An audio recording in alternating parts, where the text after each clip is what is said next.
trabalhos é que eu já tive? Pá, eu trabalhei nas obras quando era adolescente, para ter dinheiro para as minhas férias.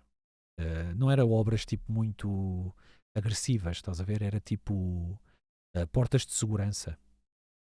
A ver, tipo numa empresa de portas de segurança, montava portas de segurança, portões, aqueles basculantes e aqueles telecomandados das garagens, está a ver? E fazia prédios inteiros, está a ver? Tipo, chegavas lá, tinhas que ir a cartar as portas todas, meter as portas todas no chão, os andares todos, né? Aqueles prédios altos, em Lisboa, e depois, tipo, preparar a instalação, e depois fazemos um piso, instalamos as portas, não sei o quê. E eu fazia de ajudante, está a ver? Na minha adolescência trabalhei sempre assim no verão. Fiz isso para aí 3 anos. Para me pagar as férias. Depois, não trabalhei na Faculdade de Ciências, quando estava na Faculdade de Ciências. Quando fui para Castelo Branco comecei a trabalhar. Trabalhei no call center, Castelo Branco, a PT Comunicações. Depois parei de trabalhar porque tive bolsa de mérito. Portanto, não podia ter bolsa de mérito e trabalhar. Portanto, o IPCB chamou-me a atenção e eu, sim senhor. Porque eu estava sozinho, agregado familiar sozinho. Então, como eu tinha bolsa, portanto, candidatei-me à bolsa, porque eu só tinha um part-time. Era 4 horas, 5 dias por semana, no call center. Não era muito, não é? Não era full-time, como muitas pessoas fazem, como trabalhador estudante.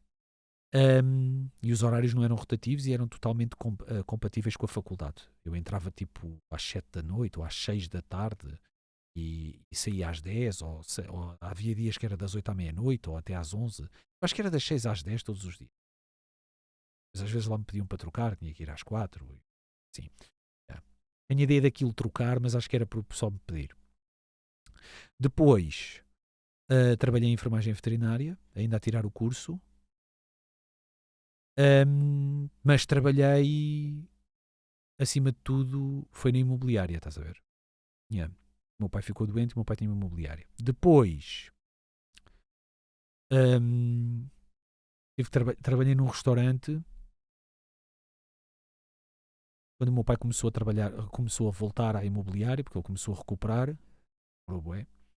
trabalhei num restaurante para pagar uma dívida que não era minha, mas que estava o meu nome. E o meu nome lá no meio. Yeah. Basicamente foi isso. O restaurante vim para aqui.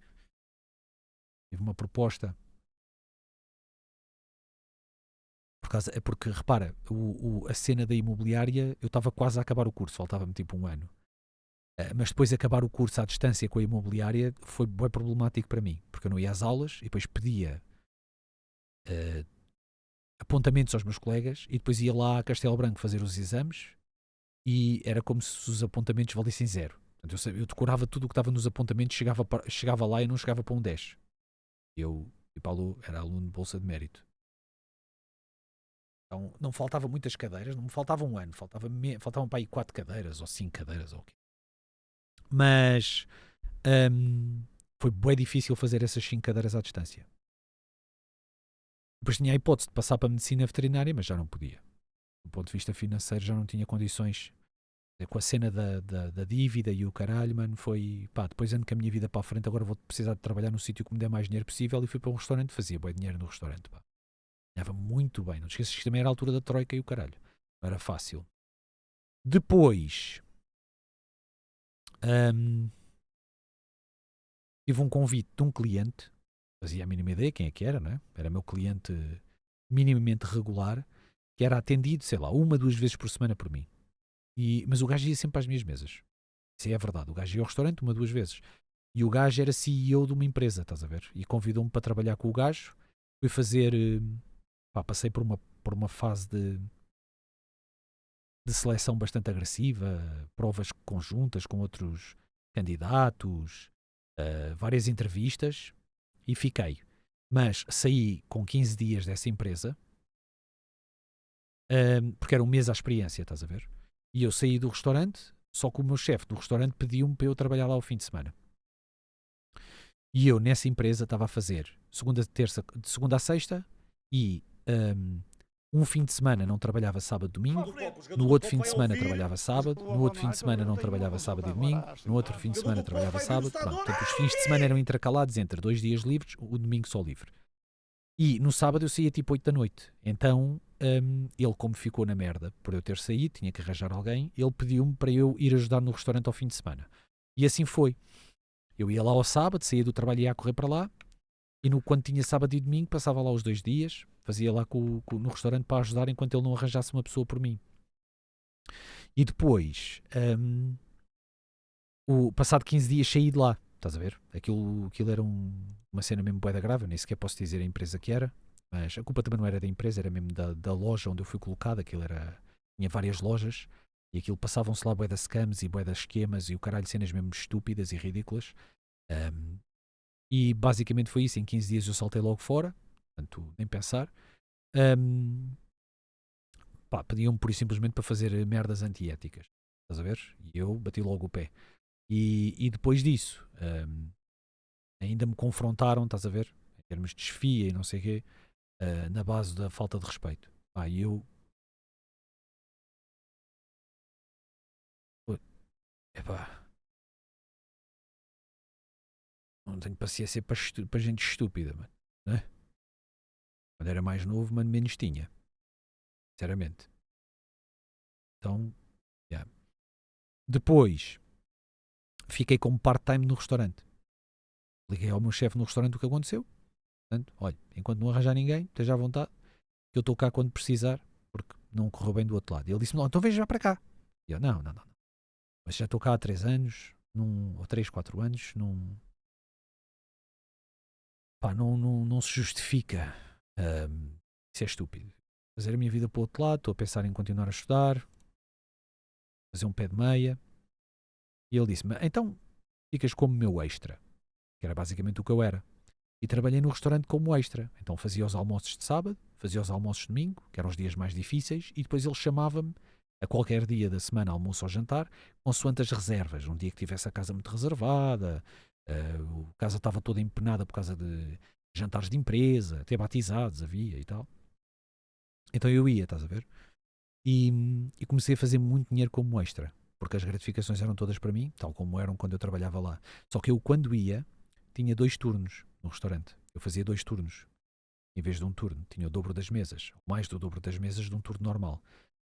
E era um trabalho bué agressivo do ponto de vista físico, mas era muito dinheiro em gratificações. Estás a ver? Então era difícil eu arranjar um trabalho para fazer um pé de meia para poder ir para o Porto estudar, enquanto estava a fazer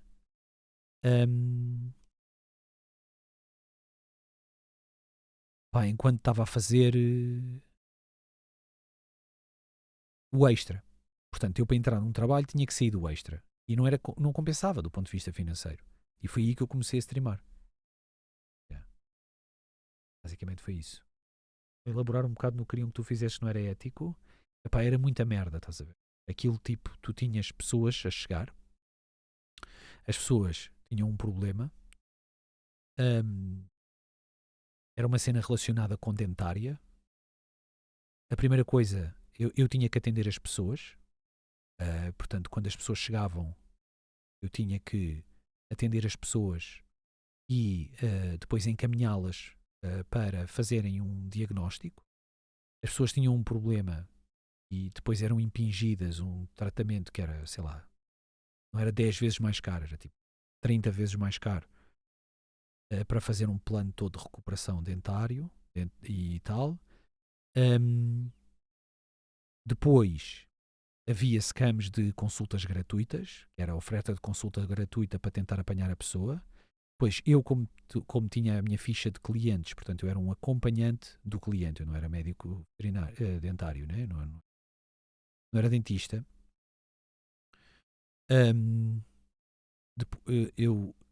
Mas tinha que ir de fato e tinha que ir de bata.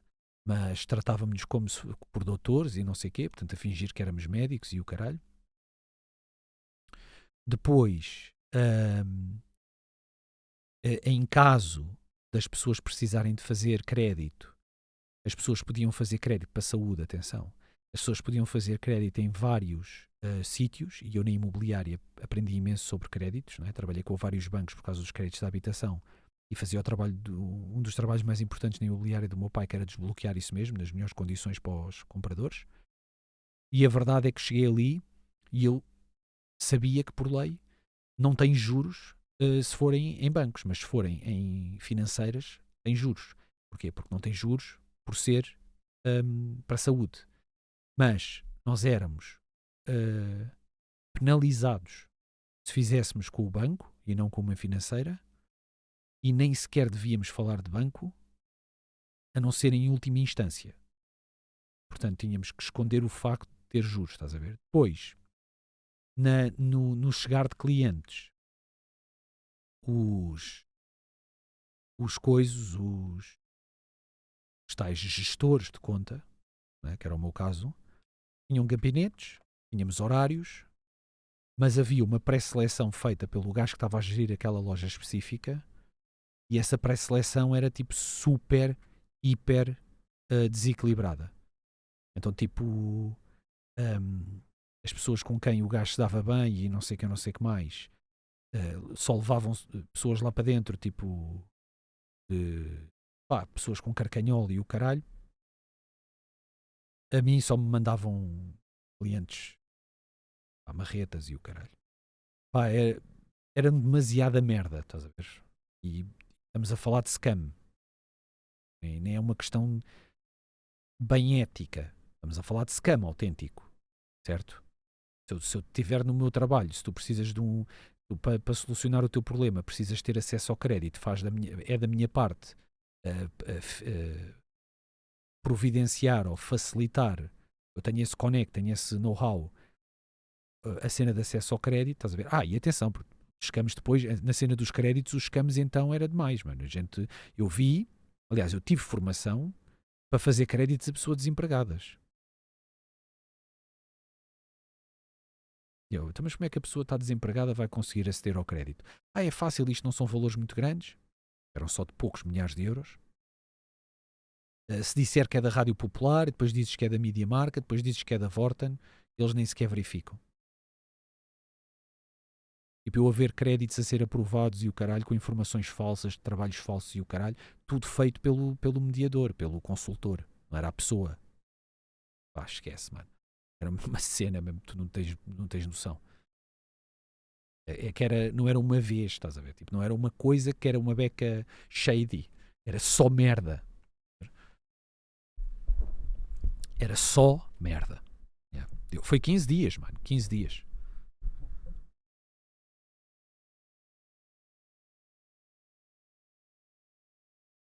E aquilo deu merda, por isso é que eu estou a dizer, por isso é que eu escondo qual é que era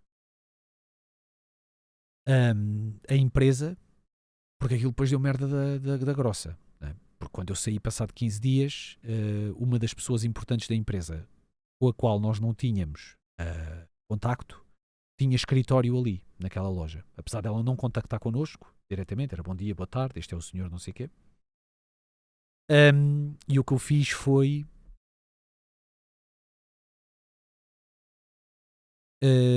fui ao gabinete do senhor e bati à porta. O senhor abriu uma porta.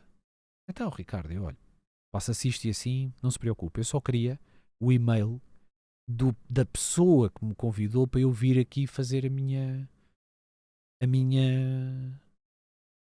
pronto, né? Fazer a minha triagem, né? Passar pelos recursos humanos. E o gajo, com certeza, eu vou-te dar o e-mail. Eu cheguei a casa e escrevi um e-mail. Esqueçam. Mano, o gajo passado um dia responde-me, no mesmo dia responde-me a pessoa a quem eu tinha pedido o e-mail, mando uma casa a arder do caralho, só com um e-mail. Só com um e-mail. Uma casa a arder do caralho, a pedirem para eu ir lá fazer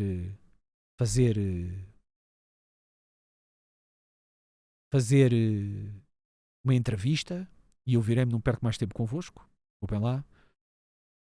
Como devem calcular, não há qualquer interesse aqui. Eu não era uma pessoa conhecida sequer, portanto não ia fazer publicidade negativa. Eu percebi que aquilo era um problema do gajo que estava a gerir aquela loja específica. Portanto, não tem nada contra a empresa, nada, tuca, tudo dito. Os gajos a fazerem forcing para eu fazer a reunião e eu cortei-me nessa merda toda.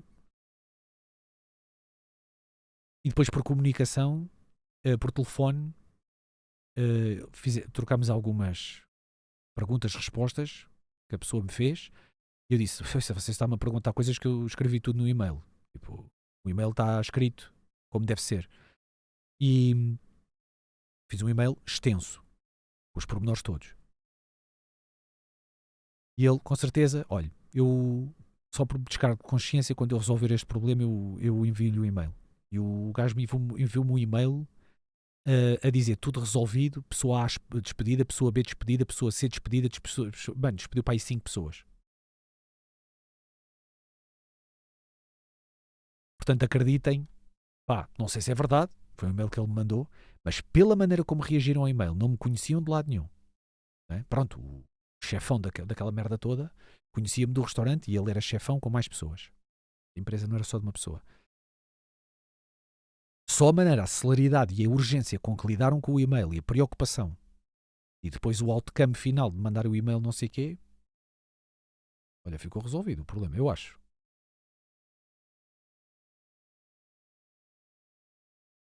Eu acho.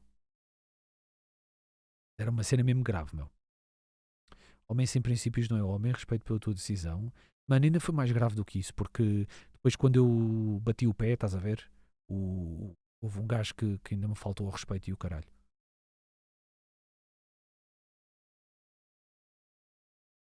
Mas por aí não vale a pena entrar. E vocês também já viveram com essa merda várias vezes, né? É foda.